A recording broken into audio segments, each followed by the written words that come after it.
What is this conference today about? The conference today was the first of a three-part series. The entire series is about the war on practically everybody. Actually, a better title would be the war on literally everybody. The series was the war on men, followed by the war on women, followed by the war on children, and today was the war on men. So that's what we wanted to address. But when you call it war, yeah, that's figurative. What do you mean by that? Yeah, well, and by the way, I would also like to add we're against it. Just saying, we're not advocating for it. We're not rallying for it. This wasn't a little organizational meeting. There is a war on men. Yes, it is figurative. It's about how various forces, societal forces predominantly, are seeking to undermine men, masculinity, boys, fathers, and thereby the family, which is a major pillar of society, thereby society.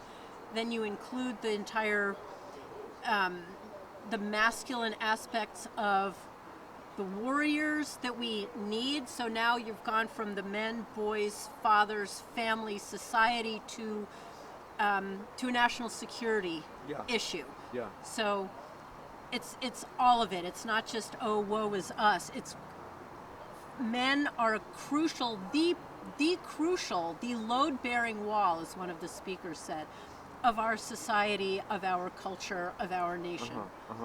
And do you feel like the de-emphasizing of masculinity is just a feminist interest, or do you think it has more of a Marxist angle? Oh, it's deeply Marxist, but I would add that so is feminism. The whole feminist movement is a Marxist movement, and we will be addressing that next month.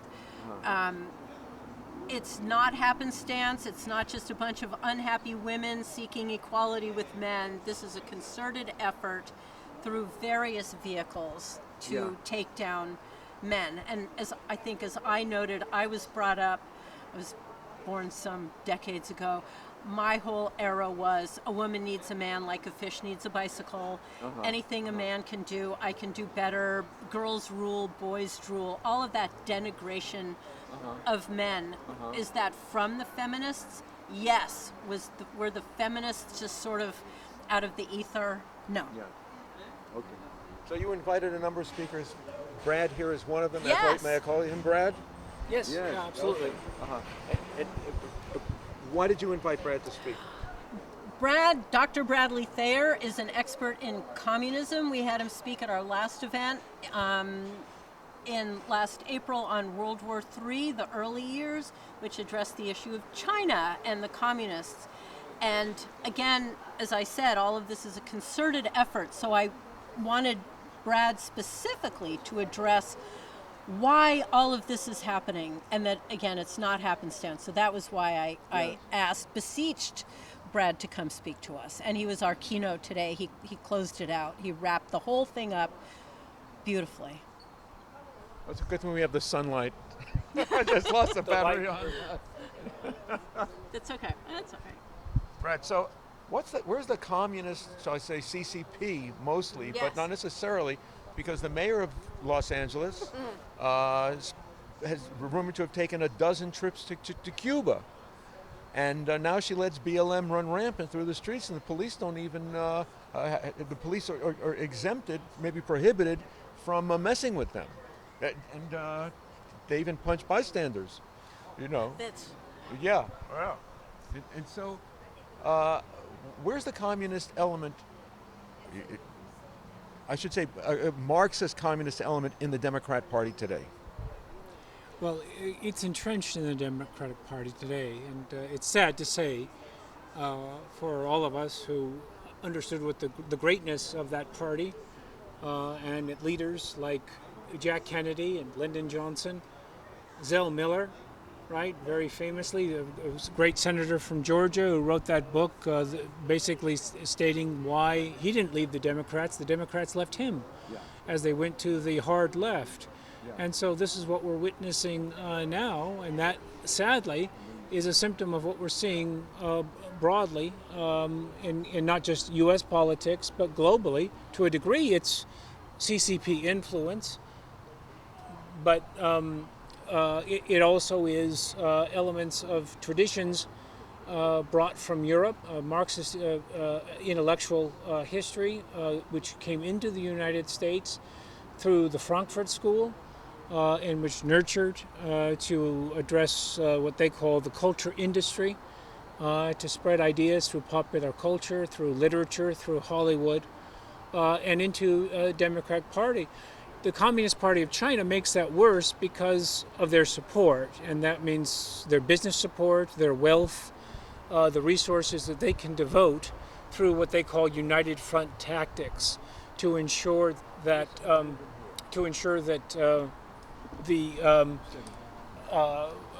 that there was a universal support for their activities among American businesses, universities, and not just in the United States, but of course globally, Australia, New Zealand, in Europe, worldwide.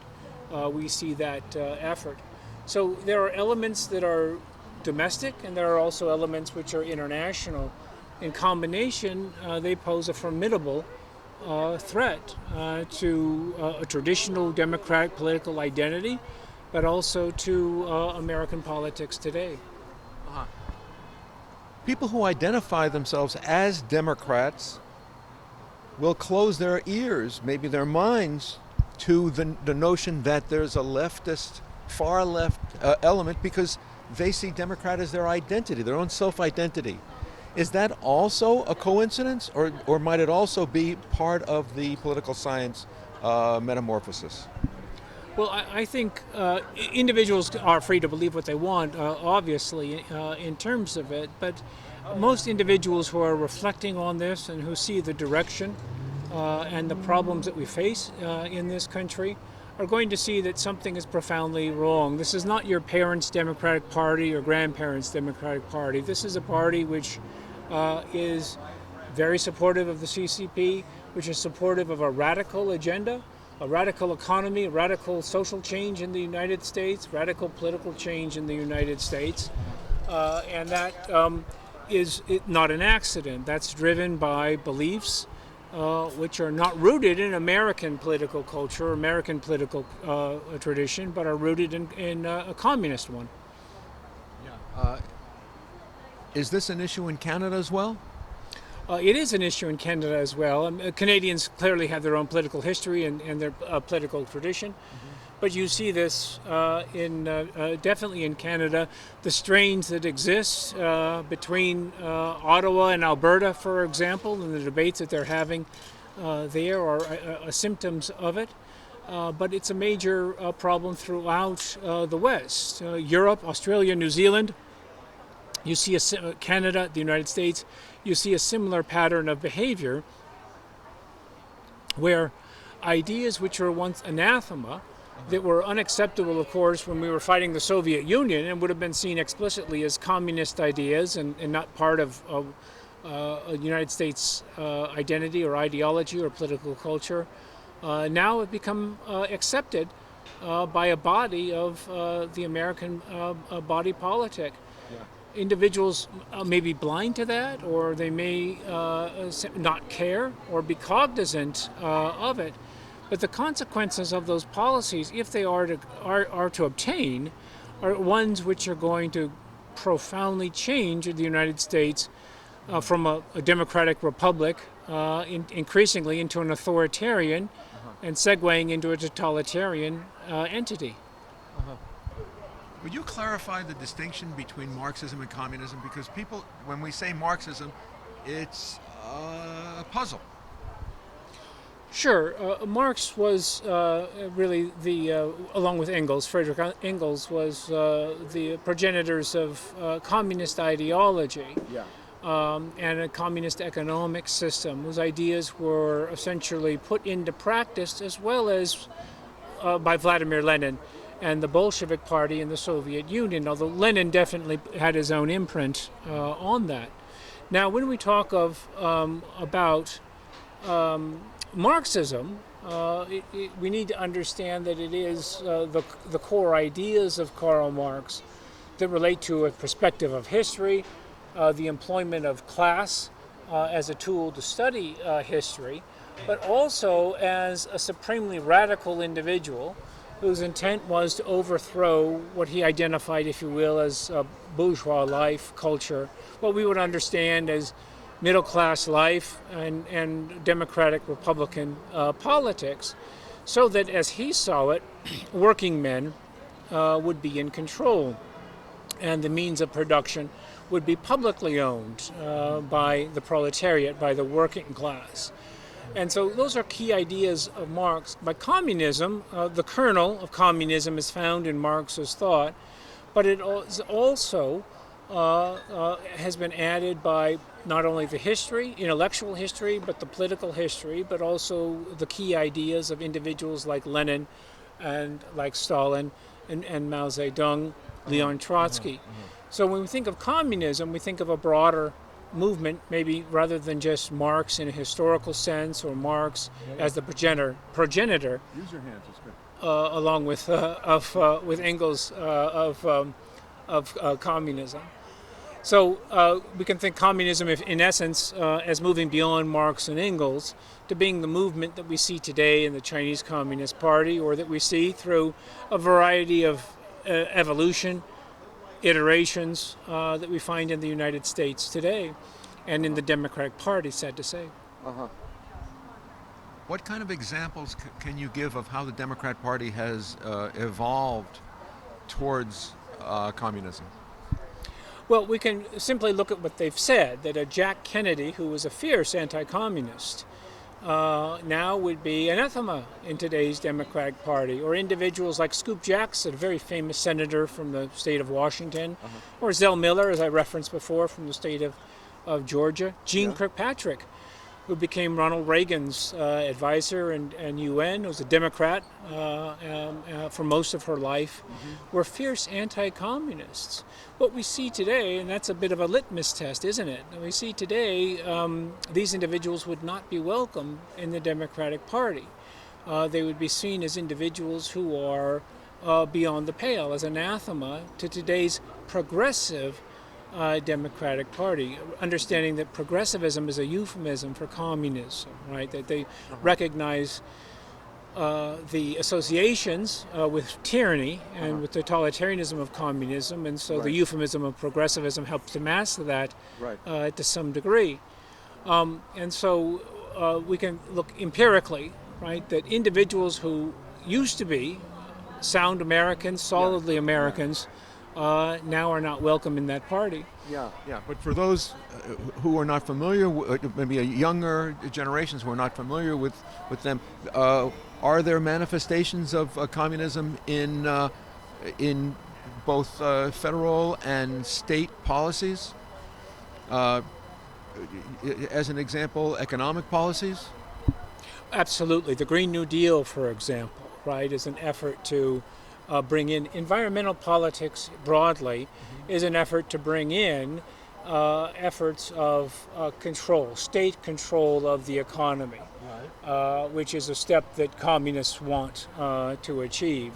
So efforts to control individual behavior, to control economic free choice, political free choice, are always efforts suitably masked under environmentalism or under other elements to bring in greater state control, increasingly, ultimately, totalitarian control of what used to be understood as a liberal American point of view. That is, in contrast to our understanding of what America's political culture and ideology are, which is an embrace of individual liberty and freedom, and of a free market, of rule of law, and the ability to engage and to fulfill your life based on an individual and with an individual identity rather than as a class or a member of a group, which is a tendency that communists seek to see.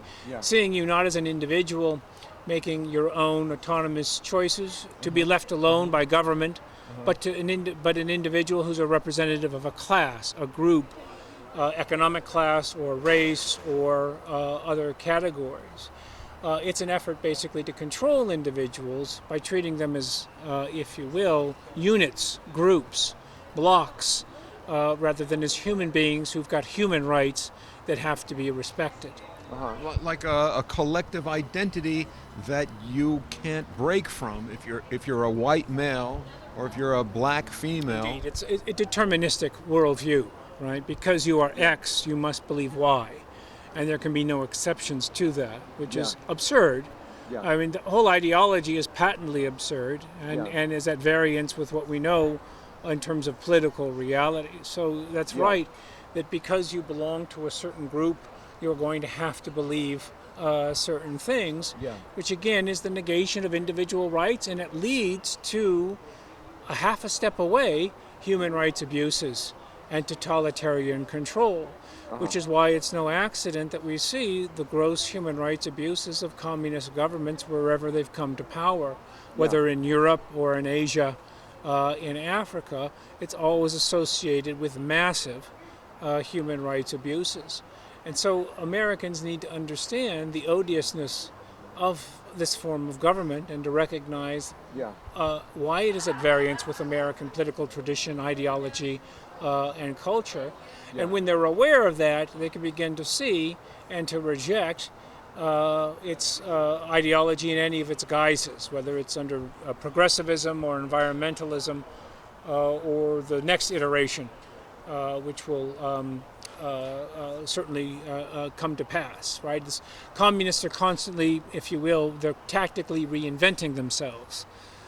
So there's always the issue of today, but then tomorrow there's going to be a new set of issues, new set of crises that have to be addressed urgently. And so Americans, if they're aware of those tactics, need to recognize that with a degree of maturity, no, the United States, our political system, has offered the greatest good for the greatest number. It respects individual freedom, individual liberty, individual human rights.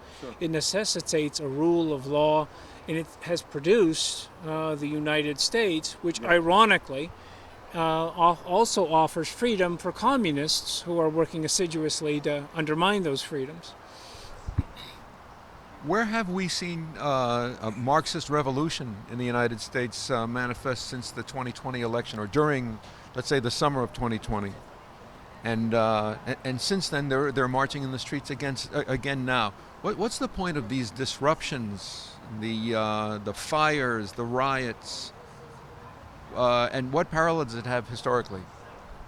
I think there are several elements there. One would be, of course, to show that there's chaos, that there is dramatic change, and that there are individuals who are working to force it. These individuals are really acting as shock troops for the Democratic Party. And so they're acting, if you will, as shock troops for a communist ideology.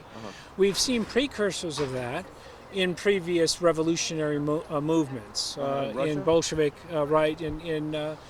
before either the provisional government or Tsarist government in Russia, before the Bolsheviks came to power in November 1917, and then where the Bolsheviks in turn, the Bolsheviks ruthlessly crushed movements that were seeking to overturn, of course, the Bolsheviks. Also in China, we've seen this. In Vietnam, in East Germany, in Poland, we see wherever there's communist government, we see rebellion, which is very actively, forcefully, and with tremendous discipline, crushed by communist governments, from Cuba to East Germany to the Soviet Union. But what point does the rebellion serve in terms of the revolution? Even if there's an election, it seems like to influence towards socialism. That's absolutely the intent, is to move it. It is to put a sense of chaos, a sense of urgency, a sense of popularity, also fear. When you have outside of Supreme Court justices, for example, protest movements, that is... Outside their homes, you mean? Outside of their homes, yes, whether in Maryland or in Northern Virginia, that's sending a chilling message to those Supreme Court justices that people know where you live, and that if you don't vote the right way, right? Again, these are shock troops. This is muscle being employed in an illegitimate way. This is completely divorced from American political culture. Americans don't protest in front of Supreme Court justices, right? Or even the mayor's house. Or even the mayor's house. And it's alarming when the federal government under Joe Biden do not offer U.S. Marshals to protect Supreme Court justices. So that is also a telling sign that, or to offer protection for Robert F. Kennedy, who's running a campaign against Joe Biden, and with a history of, obviously, the tragic history of the Kennedy family, extended family. With that, if any these individuals need protection, the fact that it's denied is a signal that Kennedy is an individual who is not seen as legitimate and will not be protected by individuals purportedly in the same party. In fact, Robert F. Kennedy Jr. represents an old Democratic Party, right? It's on life support, but there's still a pulse, as his campaign shows, overwhelmingly outspent, outvoted, outcontrolled by the Obama, Biden, obviously, control of the Democrats. Communist China must know the significance of having a COVID pandemic across the world, politically and psychologically, socially. They've gotten people who would never think about turning their neighbors in. Right. Would only thought of that in terms of Nazi Germany or something, but this is something that that authoritarian, especially in Soviet Russia, the Soviet states, where they, so and so is they're selling things on the gray market. Right? Right. Absolutely. So what do you think about what COVID did in 2020 and what here we're in the second month of 2024, an election year? What do you think in terms of that kind of government control might have on the election process? COVID was profound, and we have not come to terms with what COVID was. So in this instance, COVID is extremely important because it begins to inure, it becomes inured. Yes. People become inured to exactly the point that you were making, which is individuals are going to have to behave in a certain way, and draconian measures can be employed against them if they're not acting in that way. You can turn your neighbor in because your neighbor's not wearing a mask, or you can turn your neighbor in or your friend in because it's not engaging in behavior X, Y, or Z. So it was alarming in terms of what it did to the United States and our political culture, to say nothing of the 2020 election, of course, which is its own topic, which is rich and needs to be explored. But it was really a message that to the American people to behave, to be controlled, and then it served very importantly for the Biden administration as a way of separating individuals who might be willing to resist. For example, Christians in the military or other individuals in the military who did not want to take the vaccination. It was a way to separate those individuals who might be willing to disobey illegal orders, for example, from military service. So it served as, if you will, a decapitation effort, a decapitation strategy, in part to identify and to alienate and to eject individuals who would be willing to resist. So a very rich, and the dark aspects of COVID, and sadly how individuals went head over heels into that is quite alarming and needs to be certainly addressed. I would also add, of course, that the Chinese Communist Party, right, seized on it as well to discipline their own population, to enforce their own control, and to enforce unbelievably draconian policies, what they call the zero COVID policy, but use that also as a weapon to surveil and to control and tighten control against advocates for human rights, the population broadly, but also minorities, advocates for human rights, and very famously in Xinjiang, where the efforts to essentially entomb individuals in a building led to the blank page protests, which was a spontaneous popular movement that protests the Communist Party of China's zero COVID policies.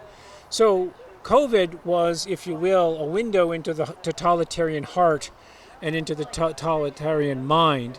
And it needs to be understood by Americans as such, right? That the government grossly overstepped its bounds. And this is not something that if we value our liberty and we value our political traditions, our freedoms, we can ever let happen again. It was shameful behavior. And Scott, as you know, there are ongoing investigations of the behavior of U.S. government officials, of organizations, as a result of COVID, and that's going to show a lot of a very, again, sinister and incestuous relationship between high-level U.S. public health authorities and the Communist Party of China and research in China, at Wuhan, obviously now notorious, infamous, notorious laboratory in Wuhan, which is going to show very, very dark developments on how the United States government was knowingly working with non-governmental actors as well as with the Chinese government and Communist Party, were doing their utmost to push a weapon and to make already a bad situation infinitely worse. And that has to be accountable. There has to be something which has affected the lives of hundreds of millions of people around the world. And there has been no accountability for this activity. There should be a human rights tribunal created by people of goodwill, by the Chinese diaspora, to look at the crimes of the Chinese government with respect to COVID, and then also to look at the behavior of the World Health Organization. And Tedros was in the pocket of the Chinese Communist Party and went along with all the lies that they were advancing as they tried to delay accountability. And then for our own U.S. Government, what about Americans who were affected by the pandemic? Why can't they sue the Chinese government? Right? That is an issue that should be examined. Why can't Americans look in and have, if you will, a de facto human rights tribunal to look at the behavior of everyone associated with COVID worldwide, whether they're working in the World Health Organization or in China, or with groups that continue to facilitate that abuse. And having the Senate do it or having the House do it are certainly important steps, but this is something that affected everybody.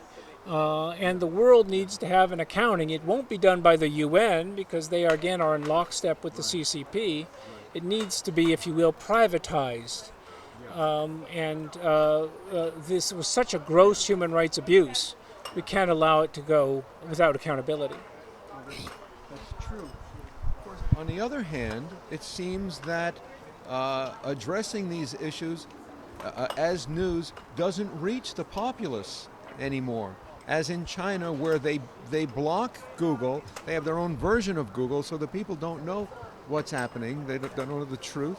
And so similarly in the U.S., trusted providers of information, including MSN.com's home screen, the gatekeepers have changed. Yeah. We used to be able to trust the CBC and ABC, CBS, BBC, but nowadays not only won't they show it, but the supposedly independent search engines won't show it, and a contradictory view of the events of that era is all that people see. In fact, some cases you search something in particular and it's not available.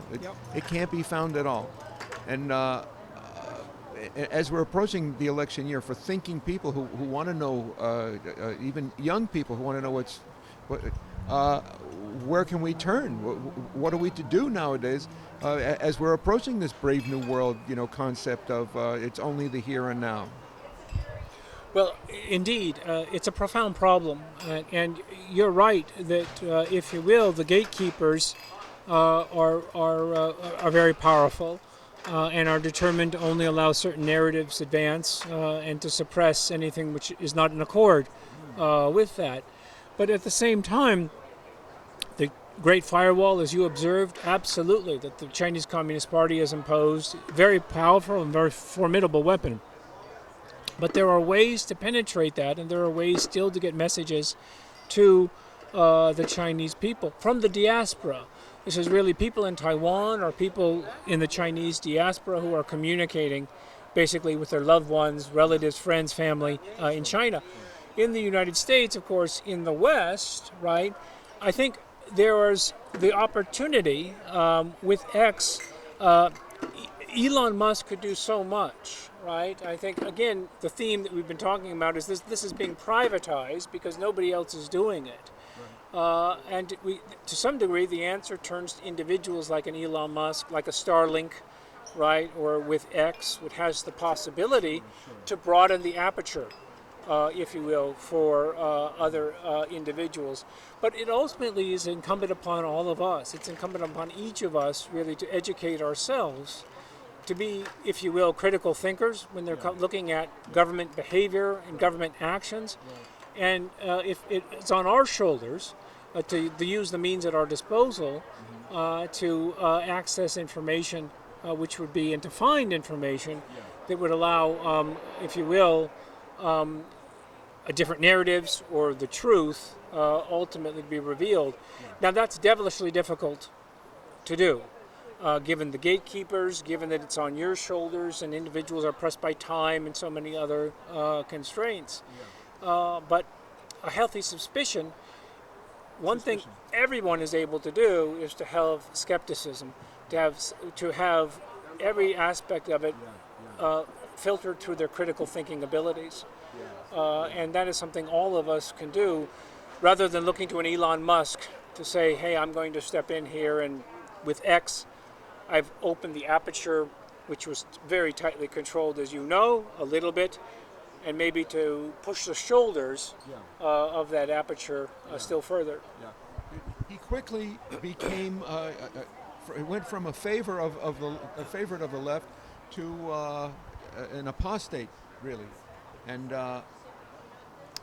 that also seems like an Alinsky rule for radicals.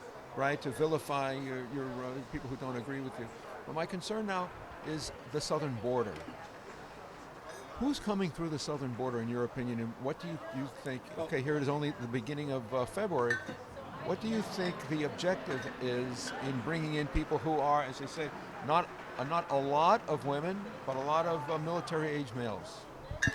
Well, Scott, this is a very significant issue. We do not know who's coming into the United States. I think that's simply because it's impossible to document that, and of course they can lie or have fraudulent information, share fraudulent information. So we have an idea of numbers which are absolutely stunning in terms of since the Biden administration has come into office, that in excess of 9 million people at a minimum, and certainly maybe 12 million people have come in to the United States, of whom we know nothing.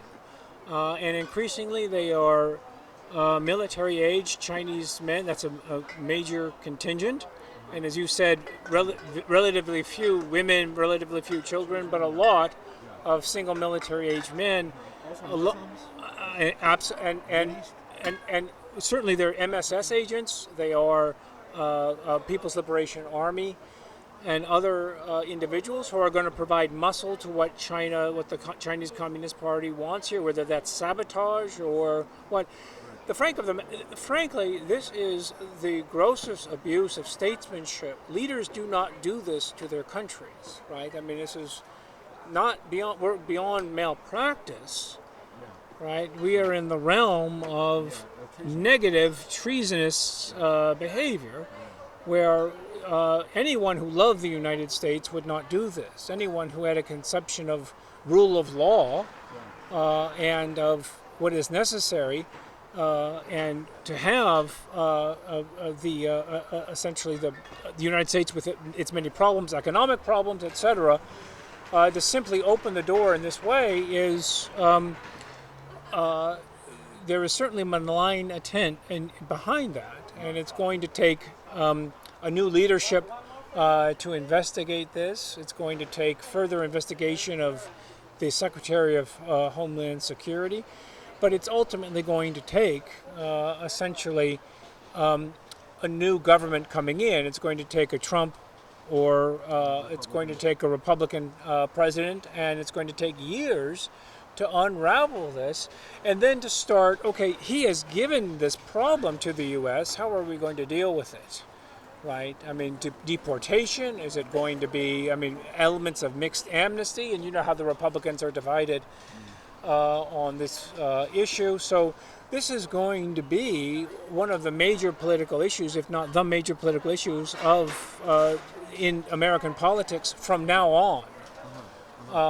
And this, it is not seen that way, it is not understood in that way, but it is one which is a profound, definitely profound issue. In terms of the riots of 2020 and the unrest, and then this notion, well, people are concerned that those who are crossing the southern border, well, they're here to vote necessarily. But couldn't it be that they're here to create what would be perceived as domestic terrorism, and then invoking the surveillance, the kind of surveillance and eavesdropping and tapping and restrictions that you might see in a place that you'd be experiencing revolutions like Central America, South America. The list of malign actions that these individuals can take is extremely long. So these are individuals who can commit sabotage. These are individuals who can commit assassinations, can sow chaos, who can conduct covert activity in the United States for the CCP. And there's definitely that element. There are terrorists. Certainly, the aperture, of course, is so wide that as anyone who's coming in, anyone who wishes the United States harm, the American people harm, has entered the United States or sent agents to enter the whether that's Russia, China, Iran. We can, again, the list is so long. This was so absurd. It is so irresponsible that it is. That the Biden administration obviously is going to have to be held to account for these actions. But Scott, you're right.